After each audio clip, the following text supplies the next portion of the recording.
Hi everyone, कैसे हैं आप लोग? I hope you guys are doing fine. Himachal में बहुत सारे क्लाउड बर्स्ट हो रहे हैं, बहुत सारे लैंडस्लाइड्स हो रहे हैं। तो ये जो मॉनसून का महीना है, इसमें अवॉइड कीजिए जितना भी ट्रैवल हो सकता है और सेफ रहिए जहाँ पर भी आप हैं। तो अपना ध्यान रखना है, थोड़े टाइम की बात है, मॉनसून चला जाएगा। सिंस इकोलॉजिकली सेंसिटिव एरिया है, हमें ये सारी चीज़ें देखने को मिलती हैं और इनके साथ में जो है को एग्जिस्ट करना पड़ता है। तो अपना ध्यान रखना है। और सिंस घर पे बैठे हैं तो पढ़ाई तो कर ही सकते हैं। तो ये सीरीज़ है उन लोगों के लिए जो एचएस की तैयारी कर रहे हैं या फिर एनटी की, हिमाचल के किसी भी एग्ज़ाम की तैयारी कर रहे हैं। मेरा नाम है Kritika and this is O2IS academy. तो यहाँ पर डेली रिविजन सीरीज़ चल रही है और इसमें हिमाचल प्रदेश के पिछले 1 साल के करंट अफेयर्स हम लोग कवर कर रहे हैं, कैटेगरी वाइज कर रहे हैं। इससे पहले हमने इंफ्रास्ट्रक्चर देखा, पीपल इन न्यूज़ या फिर आपके प्लेसेस इन न्यूज़ थे, आर्ट एंड कल्चर हो गया, ये सारी चीज़ें। आज हम एनवायरनमेंट देखने वाले हैं। तो जो भी एनवायरनमेंट से रिलेटेड न्यूज़ हैं, हम कोई कुछ बनाना चाहते हैं या फिर हमने किसी भी स्पीशी को डॉक्यूमेंट करना है, वो सारी की सारी चीज़ें आज देखेंगे। तो इसकी एक प्लेलिस्ट बनी हुई है, उसको जाके चेक कर सकते हैं। उसमें हम डिस्ट्रिक्ट वाइज कवरेज भी कर रहे हैं, जैसे एक एक स्टेट है उसको डिस्ट्रिक्ट वाइज कवर कर रहे हैं। अब इन लेक्चर्स के पीडीएफ कहाँ मिलते हैं, अगर आपको बाद में पढ़ने के लिए, रिवीजन के लिए चाहिए, तो वो आपको हमारी मोबाइल एप्लीकेशन पर मिलते हैं, जिसको आप नीचे दिए गए डिस्क्रिप्शन बॉक्स में लिंक है, उससे डाउनलोड कर सकते हैं। वहाँ पर एक कोर्स बना रहेगा जिसका नाम है प्रीलिम्स टेस्ट सीरीज़। उसके कंटेंट सेक्शन में एक फ्री रिसोर्सेज नाम का फोल्डर है, वहाँ पर फ्री ऑफ कॉस्ट जो है आप पीडीएफ्स डाउनलोड कर सकते हैं, जो कि आपको बाद में हेल्प करेंगे। ठीक है, तो शुरू करते हैं आज का लेक्चर। अब आज है एनवायरनमेंट के ऊपर। अब हिमाचल की अगर हम बात करें तो हिमाचल में क्या है, हिमाचल एक हिमालयन स्टेट है। इसका मतलब ये है कि हमारे पास कुछ ऐसे फ्री रिसोर्सेज हैं जिनको हम बहुत वैल्यू करते हैं और वो हमारे लिए बहुत इंपॉर्टेंट है। चाहे वो फॉरेस्ट कवर हो, वो किसी नॉर्मल स्टेट से ज़्यादा है हिमालयन स्टेट्स के पास में, चाहे वो रिवर्स हों, आपके ग्लेशियर्स हों, वैलीज हों, we have these resources, we have these luxuries.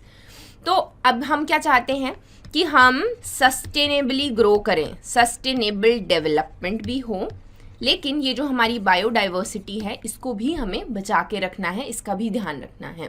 तो हिमाचल जो है इसी के लिए आने वाले टाइम में बहुत सारे स्टेप्स जो है लेता रहता है, उन्हीं को हम देखेंगे। जैसे पहला है documenting the biodiversity in Shivalik range must. Himachal के जो गवर्नर हैं उन्होंने सजेस्ट किया, सिंस हिमालयन स्टेट है, यहाँ का जो फ्लोरा है और इनफैक्ट फोना है, जो आपकी बायोडाइवर्सिटी है, वो बहुत ही ज़्यादा रिच है। हमें बहुत चीज़ों के बारे में पता नहीं होता और वक्त के साथ में वो खो जाती हैं, एक्सटिंक्ट हो जाती हैं।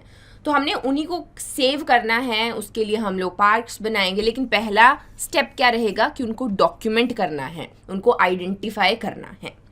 यहाँ पर स्पेसिफिक फोकस जो है आपका इथनो या फिर एथनो बोटानिकल प्लांट्स को दिया गया। अभी ये प्लांट्स क्या रहते हैं तो इनके बारे में मैं बताती हूँ। थोड़ा सा प्री फैक्ट पहले ये रहेगा कि ये जो आपका हम गार्डन बना रहे हैं, ये प्रोजेक्ट है, ये कहाँ पर है, ये आपका अंदरौली विलेज में है। अंदरौली आपका बांगना सब डिवीजन में आता है, ऊना में, राइट। तो यहाँ पर ये आपका प्री फैक्ट बन जाता है। अब यहाँ पर इसको पंचायत लेवल पे शुरू किया जाएगा, यानी कि बहुत ऐसे प्लांट्स होते हैं ना जो हमारे पुराने वाले बुजुर्गों को, दादा दादी वगैरह को पता है, उसके बाद में उनकी वैल्यू जो है कम होनी शुरू हो गई है। तो पंचायत लेवल पे ही उस बायोडाइवर्सिटी को आइडेंटिफाई किया जाएगा कि ये वाला प्लांट है। अभी इथनोबोटानिकल प्लांट्स क्या होते हैं, तो बहुत सारे ऐसे प्लांट्स होते हैं जिनकी कुछ कल्चरल वैल्यू रहती है, हम उनको स्पिरिचुअली जो है सीक्रेट मानते हैं। बहुत छोटा सा एग्जांपल देती हूँ मैं कि अगर हमारे घर पे कोई भी पाठ पूजा होती है तो वहाँ पे ना कुछ चीज़ें स्पेसिफिक होती हैं, जैसे हवन अगर करवाना हो, तो अगर नवग्रह का आप हवन करवा रहे हैं तो उसमें 9 अलग अलग तरीके की जो आपकी प्लांट्स हैं, हम कह सकते हैं लकड़ियाँ हैं, वो डाली जाती हैं हवन में, है ना। तो उनकी सेरेमोनियल वैल्यू हो गई, रिचुअल वैल्यू हो गई। उसके अलावा उनकी कुछ मेडिसिनल वैल्यूज़ हैं जो हमें अभी आइडिया नहीं होता है, वो आपको अगर पंडित से पूछेंगे आप तो वो बता सकते हैं। या फिर आम के पत्ते कई जगह यूज़ किए जाते हैं, तो इनकी क्या है कुछ वैल्यूज़ रहती हैं, इन्हीं को हम एथनोबोटानिकल प्लांट्स कहते हैं, जो हमारे यहाँ के इंडिजीनियस हैं, नेटिव हैं और अलग अलग फूड्स में, मेडिसिन में, शेल्टर में यूज़ किए जाते हैं। अगेन सेरेमनीज और स्पिरिचुअल वैल्यूज़ में ये मैंने आपको बताया। हिमाचल में कौन कौन से, जैसे कुछ कुछ का आइडिया मैं आपको दे सकती हूँ। बान यानी कि ग्रे ओक, बान का पत्ता आपने सुना होगा। फिर हम कहते हैं मीठी पत्ती, ये आपका एंटीबैक्टीरियल रहता है, इनफैक्ट जो शुगर के पेशेंट हैं उनको भी इसको दिया जाता है। स्टीविया रहता है, देन आपका कीथा, किरमाला। तो अगेन हम लोग को सबका पता नहीं होगा, लेकिन ये डॉक्यूमेंटेशन का जो प्रोसेस है, इसका मेन मुद्दा यही है कि हम पहले आइडेंटिफाई इनको करें कौन कौन से प्लांट्स हैं, राइट। जो वैद होते हैं वो क्या करते हैं, इन्हीं जो इनका आइडेंटिफिकेशन, अच्छे वाले जो प्लांट्स हैं उनको पता है कि कौन सी वाली चीज़ का क्या वैल्यू है। अब ये बना दिया गया, इसके लिए बहुत सारा पैसा जो है वो ऊना में दिया गया। जो लास्ट न्यूज़ है वो दिसंबर की थी, एंड फाइनली हमने क्या देखा कि फरवरी में आके ये ऊना में पहला एथनो बोटानिकल पार्क जो है बनाया गया। ये आपके जितने भी, again as I told you, endangered, vulnerable Himalayan species हैं उनके लिए यहाँ पर था, और शिवालिक्स रेंजेस के ऊपर इसमें फोकस किया गया है। जो आपका कांगड़ा, ऊना, बिलासपुर, हमीरपुर, जो आपके सब ट्रॉपिकल रीजन हैं उनके ऊपर फोकस किया गया। अब इसके दो यहाँ पर मुद्दे हैं बेसिकली। एक आता है आपका कि हमने डॉक्यूमेंट करना है, आइडेंटिफाई करना है। दूसरा आता है इस तरीके की चीज़ें बनाई जाएं कि वो टूरिस्ट को भी यहाँ पर अट्रैक्ट करें। तो यानी कि इसके दो फ़ायदे हो गए। और ये जो पार्क है इसकी वैल्यू भी वहाँ पर बताई जाएगी कि आयुर्वेदिक गार्डन है। अगर हम देखें, हमसे ज़्यादा इंटरेस्ट तो गोरे लेते हैं, जितने भी आपके बाहर से ब्रिटिशर्स तो क्या फॉरेनर्स कहेंगे, वो आयुर्वेदा में, योगा में बहुत ज़्यादा हम लोग से ज़्यादा इंटरेस्टेड रहते हैं। तो they will be like more than happy to see things like that. इसमें आपका एक लेज़र एरिया बनाया गया है, नाइट गार्डन और बटरफ्लाई पार्क। ये जो पार्क है ये आपका फॉरेस्ट डिपार्टमेंट ने, रूरल डेवलपमेंट डिपार्टमेंट ने और टूरिज्म डिपार्टमेंट ने मिलकर बनाया है। तो ये इनका साथ में एक अंदरौली विलेज में बनाया गया पार्क है। इसमें आपकी 150 रेयर वेराइटीज़ ऑफ प्लांट्स देखने को मिलेंगे। अगेन रिसर्च के लिए इसको ओपन रखा जाएगा। आने वाले टाइम में इनकी हम लोग क्या कमर्शलाइज भी कर सकते हैं कि अगर बहुत इंपॉर्टेंट प्लांट्स हैं, मेडिसिन में यूज़ हो रहे हैं, तो इनकी ज़्यादा बड़े लेवल पर खेती की जा सकती है ना। फिर एक और चीज़ हमें देखने को मिली कि इसमें हिमाचल में पहला बायोडाइवर्सिटी पार्क भी बनाया गया हर्ब्स के लिए। तो वो तो जनरल जब हम पढ़ते हैं प्लांट्स का क्लासिफिकेशन, हर्ब्स होते हैं, श्रब्स होते हैं, है ना। तो वो तो जर्नलाइज थोड़ा था, यहाँ पर स्पेशली हर्ब्स के ऊपर फोकस किया गया है। तो ये आपका कहाँ पर बनाया जाएगा, प्री फैक्ट अगेन फिर से आ गया, वैली ऑफ बुला। मंडी में एक वैली है बुला वैली। अब अगेन इसको प्लेसेस में भी हम लोग पढ़ सकते हैं कि डायरेक्टली पूछ लिया जाए कि ये बुला वैली जो है क्या है, या फिर मेंस में इसके फीचर्स पूछ लिए जाएं। तो मैंने क्या बताया आपको कि अगर आपको कुछ चीज़ें नहीं पता हो तो कैसे करना है, हमने बेसिक फीचर्स लिख देने हैं वहाँ पे कि बुला वैली जो है मंडी में है, और इसके बारे में आपको कुछ भी नहीं भी पता, इसके पास में जो है फर्टाइल एरिया है, जो बेसिक फीचर्स रहते हैं एक वैली के, वो आपने लिख देने। फिर हम क्या देखते हैं, ये जो आपका बायोडाइवर्सिटी पार्क हर्ब्स के लिए बनाया जा रहा है, इसमें जो मेजर फोकस है वो टूरिस्ट पे नहीं है, वो रिसर्चर्स के ऊपर है कि जो रिसर्चर्स हैं वो यहाँ पर बाहर की कंट्रीज से भी आए इनफैक्ट, और यहाँ पर आकर काम करें। ये आपका this has been created by national mission on Himalayan studies by HP forest department. तो ये अकेले जो है फॉरेस्ट डिपार्टमेंट ने इसके ऊपर काम करने की बात की है, और 1200 प्लांट्स डिफरेंट स्पीशीज़ के यहाँ पर रिसर्च के लिए ओपन किए जाएंगे। सो ये इस तरीके की, ये छोटे जो आपके टूरिज्म को अट्रैक्ट करने के लिए, वो भी साथ साथ में रहता ही है, लेकिन ज़्यादा जो है फोकस अगेन रिसर्चिंग के ऊपर किया जाएगा।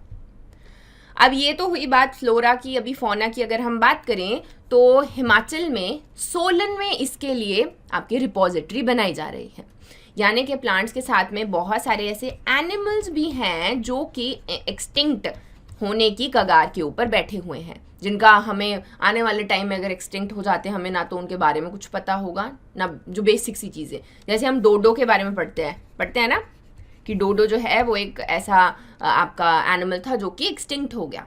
उसके बारे में बहुत सारी चीज़ें पता है, क्यों? क्योंकि डॉक्यूमेंट किया गया। तो यहाँ पर pre fact, again pre fact alert, Solan में national faunal repository of Himalaya का म्यूजियम जो है यहाँ पर बनाया जाएगा, जहाँ पर शोकेस किया जाएगा कि हमारा जो ट्रेडिशन है, हेरिटेज है, वो कितना ज़्यादा यहाँ पर हिमालयन रीजन का रिच है। तो अगेन ये थोड़ा मुश्किल है, ऑब्वियसली मुश्किल तो रहता ही है कि इतना बड़ा जो आपका फौना जो है वो बहुत रिच है, लेकिन अगर एक बार ये डॉक्यूमेंट हो गया तो it will be more than a treasure जिसको बाद में यूज़ किया जा सकता है। इनफैक्ट अगर आपको पता चल जाए कि कोई बर्ड है या कोई एनिमल है जो कि एक्सटिंक्ट होने वाला है, तो क्या है, आप अवेयरनेस रेज कर सकते हो। सो इसी के लिए इस तरीके की म्यूजियम्स जो हैं, रिपोजिटरीज बनाई जाती हैं। नेक्स्ट हमारा न्यूज़ आ गया, इलेक्ट्रिकल व्हीकल पॉलिसी अप्रूव्ड। तो हिमाचल प्रदेश में 2 टूरिस्ट टाउन के लिए आपकी जो इलेक्ट्रिकल व्हीकल पॉलिसी है उसको अप्रूव किया गया। अब ये जो 2 टाउन्स हैं इनका मेंशन नहीं इसमें किया गया, लेकिन अगर हम इस पॉलिसी की बात करते हैं तो इसमें क्या बात की जा रही है, तो इसमें बात की गई कि मैक्सिमम जितने भी व्हीकल्स चलते हैं उनमें से 15% को बाय 2025 इलेक्ट्रिकल व्हीकल में कन्वर्ट किया जाएगा। यानी कि हिमाचल में चलने वाले जितने भी आपके व्हीकल्स हैं उसमें से 15% बाय 2025, ये प्री फैक्ट्स रह गए। बाय 2025 क्या करेंगे, उनको आपका इलेक्ट्रिकल व्हीकल बना देंगे। अब ये जो आपका हम 2 टूरिस्ट टाउन्स की बात कर रहे हैं, इसमें बेसिकली बात करें कि इसमें कोई भी दूसरे वाले व्हीकल्स होंगे ही नहीं, यानी कि zero emission zone in 2 towns को बनाया जाएगा। वहाँ पर आपके इलेक्ट्रिकल व्हीकल्स होंगे, walking and cycling, these are the only things जिनको परमिट किया जाएगा। अब हिमाचल क्या है, हिमाचल ना अगर हम ऑल ओवर इंडिया ही बात करते हैं तो पाइनियर है, यानी कि हम बहुत अच्छे एग्जाम्पल सेट कर देते हैं। जैसे पहली जो इलेक्ट्रिकल बस सर्विस है वो कहाँ चली थी इंडिया में, तो वो हमारे हिमाचल में चली थी, रोहतांग से मनाली तक। तो ये थी आपकी वो पहली बस। तो यानी कि we are like moving forward in this direction, जहाँ पर हम ज़ीरो एमिशन करना चाहते हैं। लेकिन अब जब ये इलेक्ट्रिकल पॉलिसी की बात कर रहे हैं कि इलेक्ट्रिकल व्हीकल बनाने हैं या मतलब ज़्यादा से ज़्यादा कन्वर्ट करने हैं, तो इसका मेन इसमें इम्प्लीमेंटेशन क्या रहेगा। तो इम्प्लीमेंटेशन में क्या है, इंफ्रास्ट्रक्चर, कि अगर इलेक्ट्रिकल व्हीकल होंगे तो उनको चार्जिंग स्पॉट्स भी वहाँ पर चाहिए, चार्जिंग के लिए जो भी इंफ्रास्ट्रक्चर है वो दिया जाएगा। कन्वर्जन ईजी नहीं होता है, एकदम से थोड़ा ना आप अपनी पेट्रोल डीजल वाली गाड़ी छोड़ दोगे और बोलोगे ठीक है जी हम लोग इलेक्ट्रिकल व्हीकल लेते हैं। तो उसके ऊपर स्टार्टिंग में आपके इंसेंटिव्स दिए जाएंगे, आपको नहीं भी दिए जाएंगे, पर एटलीस्ट अगर हम मैन्युफैक्चरिंग हब जो है, मैन्युफैक्चरिंग इंडस्ट्रीज़ लगाना चाहते हैं तो उनको यहाँ पर सब्सिडीज़ दी जाएंगी, इंसेंटिव दिए जाएंगे, ताकि आप तक क्या है वो जो व्हीकल है वो कम रेट पर पहुँचे, थोड़ी कम लेसर वैल्यू पे हो, तभी तो आप स्विच करना चाहोगे। हेंस जो ये सारी की सारी बातें हैं आपकी इस पॉलिसी में की गई। तो जो मोटा मोटा था वो मैंने आपको बता दिया, लेकिन इसमें और चीज़ें अगर मेंस में लिखने को आता है तो और चीज़ें क्या ऐड करनी है कि हम लोग अपने एनवायरनमेंट को बचाना चाहते हैं, हम इको फ्रेंडली जो मोबिलिटी सॉल्यूशंस हैं उनकी तरफ बढ़ रहे हैं, इको सेंसिटिव एरिया, और हम जो अपने फॉरेस्ट हैं उनको भी यहाँ पर बचाना चाहते हैं कम से कम एमिशन लेवल करके। तो आगे बढ़ते हैं, आगे आ गया हमारी एक न्यूज़ है, नीड टू कंजर्व ब्यास, हमारे सीएम कहते हैं। अब अगर आप मुझे काफ़ी टाइम से फॉलो कर रहे हैं तो इसके बारे में आपको आइडिया होगा। जो हमारे सीएम हैं वो खुद कहाँ से हैं, मंडी से हैं, और वो मंडी में शिवधाम प्रोजेक्ट बनाना चाहते हैं। शिवधाम प्रोजेक्ट का मतलब ये है कि वहाँ पर अब मैं वो फ़ोटो आपके दिमाग में नहीं, मैंने यहाँ पर नहीं डाली है वो, बट एक बहुत ही खूबसूरत एक बड़ा सा शिवलिंग, आसपास में जितने भी शिव के स्वरूप हैं उनको जो है एक बड़ा सा वहाँ पर ऐसे धाम जो है, या मतलब हम कह सकते हैं बड़ा पिलग्रिमेज बनाने की बात की जा रही है। तो जैसे गंगा की आरती की जाती है वैसे ही वहाँ पर वो ब्यास की आरती उतनी ही बड़ी, उतनी ही रिलीजियस और कलरफुल जो है वहाँ पर वो आरती शुरू करना चाहते हैं। सो इसी के लिए उन्होंने कहा कि ब्यास की जो वैल्यू है, रिलीजियस इंपॉर्टेंस काफ़ी ज़्यादा है, टूरिस्ट जो है वो वहाँ पर काफ़ी, वाटर स्पोर्ट्स का भी अगेन इम्पॉर्टेंस है, तो इसी के लिए हमें क्या करना है, हमें उसको कंजर्व करने की ज़रूरत है। तो सिंस न्यूज़ में था ब्यास के बारे में कुछ चीज़ें आपको पता होनी चाहिए। ब्यास कहाँ से ओरिजिनेट करती है, तो कहाँ से करती है, आपके रोहतांग पास से। वहाँ से बहती हुई कुल्लू में से आती है, उसको बहुत छोटी उसकी ट्रिब्यूटरीज जैसे पार्वती, सैंज, तीर्थन, ये सब यहाँ पर उसको मीट करती हैं। देन आगे बढ़ती हुई वो आपके मंडी में से फ़्लो करती है और आपके हमीरपुर और कांगड़ा के बीच में जो आपका बॉर्डर है वो बनाती है। वहाँ से बहते हुए इसी के ऊपर आपका महाराणा प्रताप यानी कि आपका पौंग डैम भी बना हुआ है, और फाइनली वो मीरथल से आगे बाहर निकल जाती है, एग्जिट कर जाती है हिमाचल प्रदेश को। तो ये है आपकी ब्यास रिवर। इसी के साथ में आगे न्यूज़ हम देख रहे हैं, ये है आपकी क्लाइमेट चेंज के रिगार्डिंग। हिमाचल में स्पेशली जो है क्लाइमेट चेंज हमें कैसे देखने को मिल रहा है। तो no doubt international national level पे तो इसकी बात की जा रही है। हिमाचल में क्या है, हिमाचल में आइडिया थोड़ा आपको कितने ग्लेशियर्स होंगे। तो हिमाचल में हमने क्या देखा कि हमारी यहाँ पर 5 रिवर्स हैं, जिसमें से जो आपकी ये ऊपर की 4 हैं they are maximum fed by, they are only fed by glaciers only. 3 तो इनमें से हिमाचल में ही ओरिजिनेट कर रही हैं।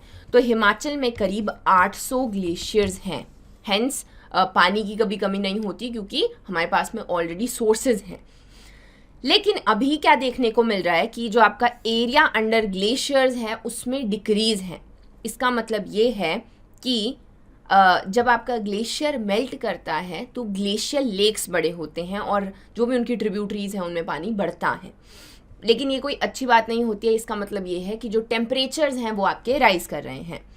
तो जो भी आपके मेजर बेसिन्स हैं सतलुज, ब्यास, रावी और चंद्रभागा, सिंस यमुना तो थोड़ा सा ट्रैवल करती है, तो ये आपकी जो चारों रिवर्स हैं इनके ग्लेशियर का जो मेजर एरिया है वो यहाँ पर कम हुआ है।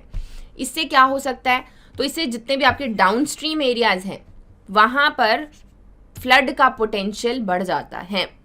उसके अलावा ये जो स्टडी है बेसिकली ये 2001 और 18 के बीच में कंपैरिजन किया गया है। हम देखते हैं स्पेशली आपका खर्चम है, नाप्ता है किन्नौर में, तो इनमें सबसे ज़्यादा जो आपका एरिया है वो वरिसम है, यानी कि ज़्यादा हमें ग्लेशियर्स में एरिया कम देखने को मिला है। तो जैसे हम ये आपके ग्लेशियर्स हैं, जब ये मेल्ट करते हैं तो सबसे पहले ये ब्रेक ऑफ करते हैं और उसके बाद में छोटे ग्लेशियर लेक्स बनते हैं, जिसकी वजह से आपका इकोलॉजिकल बैलेंस जो है वो यहाँ पर बिगड़ता है, क्योंकि बहुत ज़्यादा हायर स्पीड पे ये हो रहा है। अगर क्योंकि ये बहुत स्लो प्रोसेस रहती है तो उसका ज़्यादा फ़र्क नहीं पड़ता, लेकिन यहाँ पर ये टेम्परेचर का इंक्रीज़ काफ़ी ज़्यादा सडन है। तो यहाँ पर इस तरीके से आपके फिगर्स रहते हैं। आपको इसके सबसे ज़्यादा वाली जो रिवर है उसका पता होना चाहिए, वो है ब्यास। ब्यास में 14% एरिया जो है वो कम हुआ है ग्लेशियर्स का, जो उसका ग्लेशियर बेसिन है उनका। सो ये आपका वरिसम यहाँ पर देखने को मिलता है।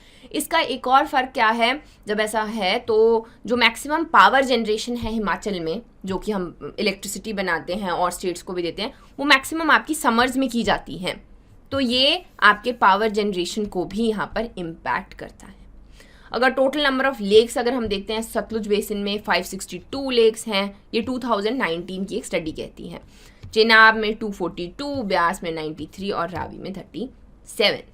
सो इस तरीके से बहुत सारे प्रॉब्लम्स, जो भी रिवर्स के किनारे आपके टाउन्स बसे हुए हैं उनमें ज़्यादा प्रॉब्लम देखने को मिल सकती है। फ्लड्स जो हैं, सिंस इकोलॉजिकली सेंसिटिव एरिया है, सो इन छोटी चीज़ों का भी इम्पैक्ट ज़्यादा होता है, लेकिन ये छोटी चीज़ है नहीं, है ना। नेक्स्ट हमने आपके एनवायरनमेंट डे पे एक और स्टडी देखी। स्टडी में हमने देखा कि जो टेम्परेचर्स हैं वो बहुत ज़्यादा राइज किए हैं, स्पेशली मार्च, अप्रैल, मई में। जून और जुलाई की तो स्टडी भी नहीं है, लेकिन मार्च, अप्रैल, मई में सडन राइज इन टेम्परेचर हमें देखने को मिला। प्री फैक्ट बनता है आपका कितना इंक्रीज किया है। सो ये आपके यहाँ पर टेबल है। तो यहाँ पर हम चेनाब, रावी, ब्यास का अगर हम देखें तो मार्च में जो आपका हाईएस्ट टेम्परेचर है उससे 1.3 डिग्रीज इंक्रीज़ किया। बाकी हम सतलुज का देख सकते हैं, इसमें मैक्सिमम है। लेकिन अप्रैल के मैक्सिमम टेम्परेचर्स हमें देखने को मिल रहे हैं, जो कि स्पेशली चेनाब में, चेनाब आपकी बहुत ही ठंडे इलाके, ज़्यादा मतलब ठंडे इलाके में बहती है, तो आप देख सकते हो कि वहाँ पर कितना ज़्यादा राइज हमें टेम्परेचर में देखने को मिला। तो टेम्परेचर तो राइज किया ही है, उसके अलावा हम क्या देखते हैं, जो आपका स्नोफॉल है उसका एरिया भी डिक्रीज़ किया है, उसमें भी डिक्लाइन देखने को मिला है कंपेयर टू 18% डिक्लाइन जो है 2019-20 में वहाँ पर हुआ। Again as I told you, glacial melting इसकी वजह से वहाँ पर हो रही है, सिंस टेम्परेचर राइज करेगा, ग्लेशियर्स मेल्ट करेंगे, ग्लेशियल आइसेस बनेंगी, फिर क्या होगा, या तो आपका फ्लो जो है वो काफ़ी ज़्यादा रिवर्स का बढ़ जाएगा, या जो है हमें लैंडस्लाइड्स या फ्लड्स जो हैं ये ज़्यादा देखने को मिलेंगे। ये आपका मैप है, यहाँ पर हल्का सा आइडिया आप लीजिए कि ये आपकी चेनाब है, ये आपकी रावी है। अगेन यहाँ पर माउंटेन रेंजेस, सिंस जितने भी ग्लेशियर्स हैं वो माउंटेन रेंजेस के पास में ही रहते हैं, तो ये यहाँ पर इन माउंटेन रेंजेस के पास देखने को मिलते हैं। अभी जो रावी और चेनाब है, यहाँ पे मैक्सिमम हमने क्या देखा, जैसे मैंने आपको बताया टेम्परेचर में राइज देखा। तो क्योंकि अब यहाँ पर आप देख सकते हो कि पीर पांजाल रेंज जो है, ये आपकी पीर पांजाल रेंज आ गई। यहाँ पर वेस्टर्न डिस्टर्बेंसेस की वजह से भी इसका इम्पैक्ट यहाँ पर है, वेयरएज जो ब्यास और सतलुज है ये फिर भी स्टिल जो उनका टेम्परेचर राइज है वो कम। ये आपका 2021 का एक मैप है which shows the snow coverage and these one जो है ये आपके ग्लेशियल मेल्टिंग्स है या ग्लेशियल लेक्स हैं, यानी कि जो आपकी मेल्टिंग है वो यहाँ पर हो रही है। सो इसके जो है इम्पैक्ट्स अच्छे नहीं रहते हैं, और आने वाले टाइम में और भी स्टडीज़ आएंगी तो उनको भी पढ़ेंगे, लेकिन मेंस के लिए काफ़ी ज़्यादा इंपॉर्टेंट है। और हम क्या देखते हैं कि हिमाचल में एक और चीज़ देखने को मिली पिछले साल हमें, कि उन्होंने एक आपका अर्थक्वेक्स के ऊपर था आई गेस, आपका एक पैरा डाला था जिसके ऊपर क्वेश्चन पूछे गए थे प्री में। हेंस आप देख सकते हो कि एनवायरनमेंट की कितनी ज़्यादा इंपॉर्टेंस है। That is it for today. I hope आपको ये वीडियो पसंद आया होगा। Do like, share and subscribe, and thank you for watching.